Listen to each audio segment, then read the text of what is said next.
One of the big concerns we have in math is when we're doing multiple things, does the order in which we do those things matter? Now we know that often the order in which we do things does make a difference.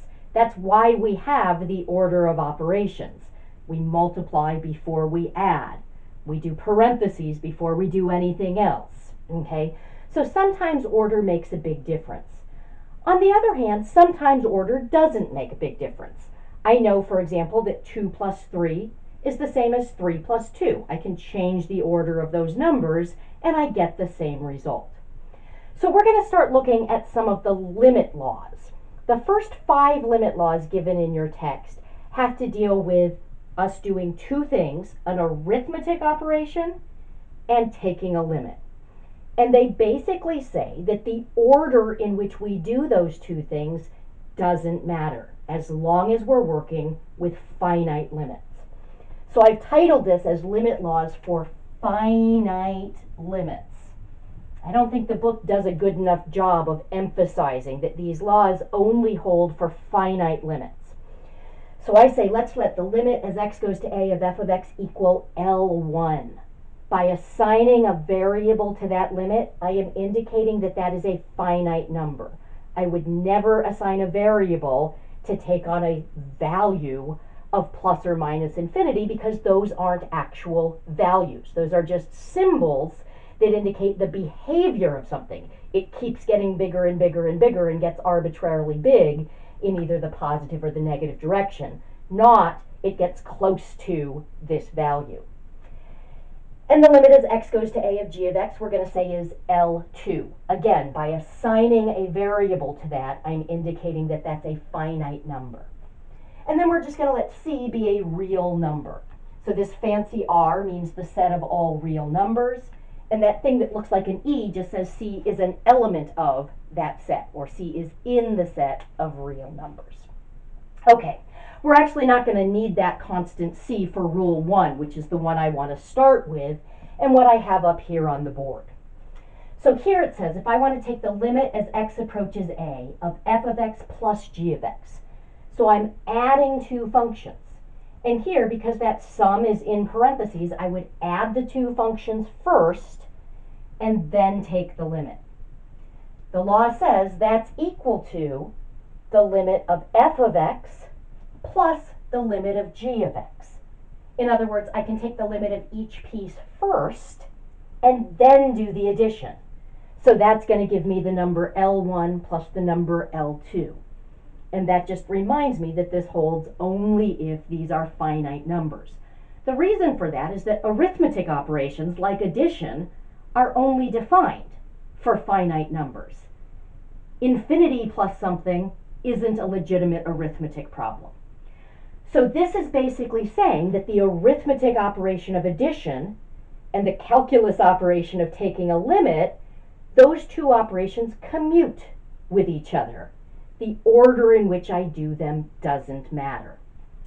And I just make a note, two notes here actually. One is that this holds for one-sided limits. That's going to be true for all of our limit laws.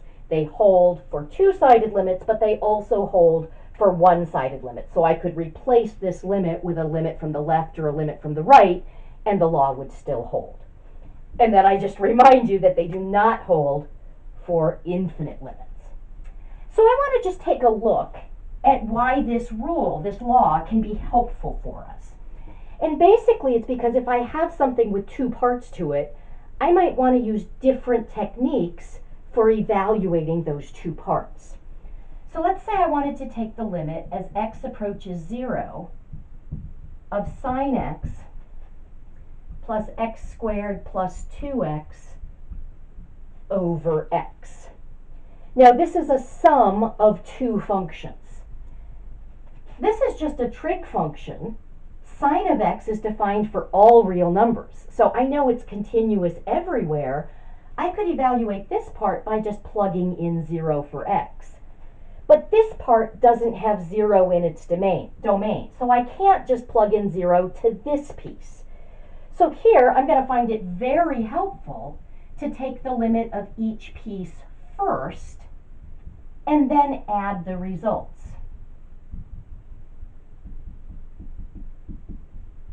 And provided both of these limits is a finite number, I can do that. Okay.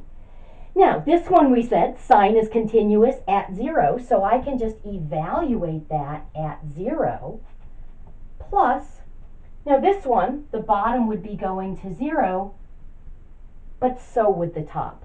And it looks like I'm going to be able to factor out an x from the top. So I can say this is the limit as x goes to 0 of x times x plus 2 over x. Now I can cancel that x. I'm running out of space here, so I'm going to just bump up to this section of the board and say this is the limit as x goes, sorry, let's do the whole thing. Sine of 0 would be 0 plus this piece is the limit as x goes to 0 of x plus 2. Now I can plug in 0 for that. So that's going to be 0 plus 0 plus 2, which is 2. Okay. So this gives me the option of using different techniques for evaluating the limits of different parts of the expression that I'm taking the limit of. Okay. Now, I want to just take a look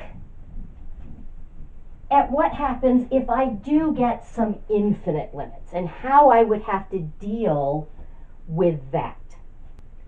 Let's suppose I want to try to take the limit as x goes to 0 from the right of 1 over x plus 1 over x squared. Now, I might notice that I'm adding two functions and taking the limit, and so I might think that this limit law applies. Now, it turns out it doesn't because both of these functions are going to give me infinite limits.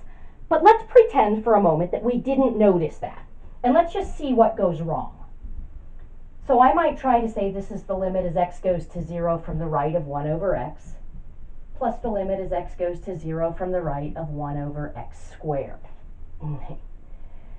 Now, with this function, I would notice that I can't plug in 0 because it makes the bottom go to 0, makes the top go to 1. Same thing here. The bottom's going to 0, the top's going to 1. So I know that both of these functions individually are going to have a vertical asymptote at 0. Now that tells me that I have infinite limits. At that point, I know it was not legal to split it up into two pieces. But let's pretend that we try to keep going so that we can really understand why this doesn't make sense. Okay, so I would do my sign check off to the side. Here, I would say the top is close to 1, so it's positive. And because the bottom is approaching 0 from the right, it's going to be positive as well. So this limit would be infinity. Sign check here, the top is positive. The bottom is positive because I'm squaring it. So even if I were approaching from the other direction, it would still be positive. So I could write plus infinity. Now here's why that doesn't make sense. Arithmetic, that is an arithmetic operation. Arithmetic is only defined for finite numbers. This just says I have something big and something big. And I don't know what that is. Okay, so this doesn't make sense. I'm not allowed to write it. But this means the same thing as that, so I'm not allowed to write that either. A lot of times I'll see students get to this step and they'll say, oh wait, that rule doesn't apply, so they'll cross it off, but they leave this work. And that work is inaccurate as well. Okay. So how would I actually deal with this? Because common sense sort of tells me, hey, if I have two things that are big and positive and I add them together, I kind of think I'm still going to get something that's big and positive. And I can do that, but what I need to do to avoid writing nonsense is use my arrow notation. I can indicate that that's going to infinity. I can indicate that that's going to infinity. Okay. And then I can say, hey, if I have two things and they're both big and they're both positive, when I add them together, I'm going to get something that's big and positive. Great. Now let's suppose we were approaching 0 from the other side.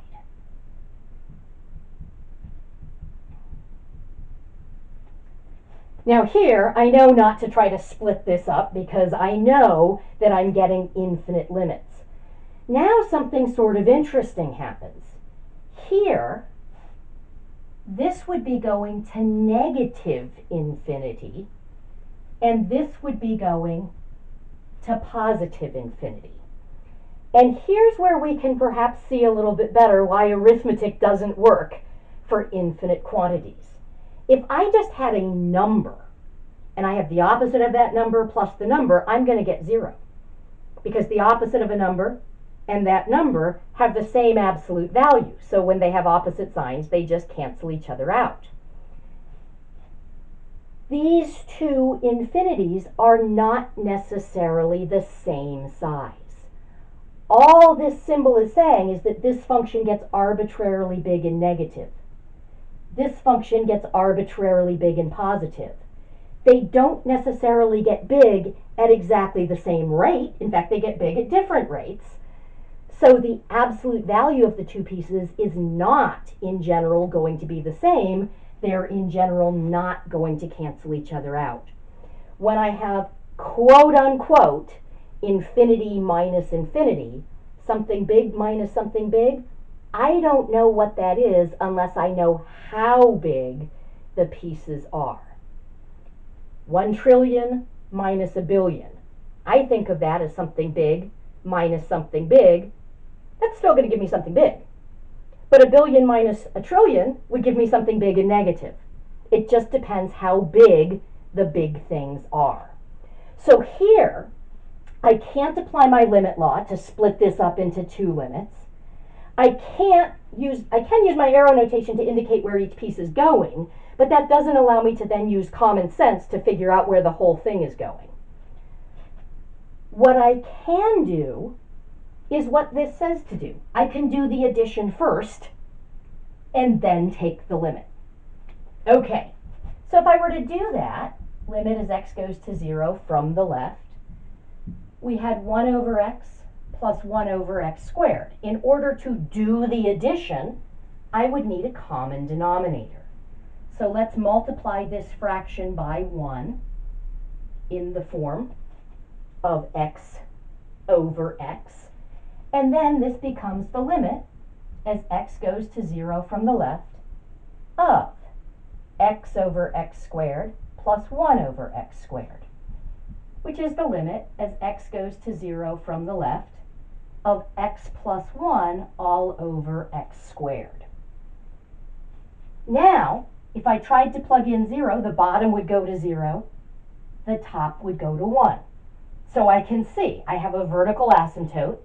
I'm definitely getting an infinite limit. Could be infinity, could be negative infinity, could be doesn't exist. My guess is because it's a one-sided limit, I'm going to get a consistent sign. So let's do our sign check. Let's see. I'll just do it up here. The top is close to 1, it's positive. The bottom is squared, so it's also positive. So this would be positive infinity. So in this case, I didn't have the option of doing the limits individually and then adding the results, or just using common sense to see what I would get. I had to, in this particular case, do the addition first and then take the limit of that result.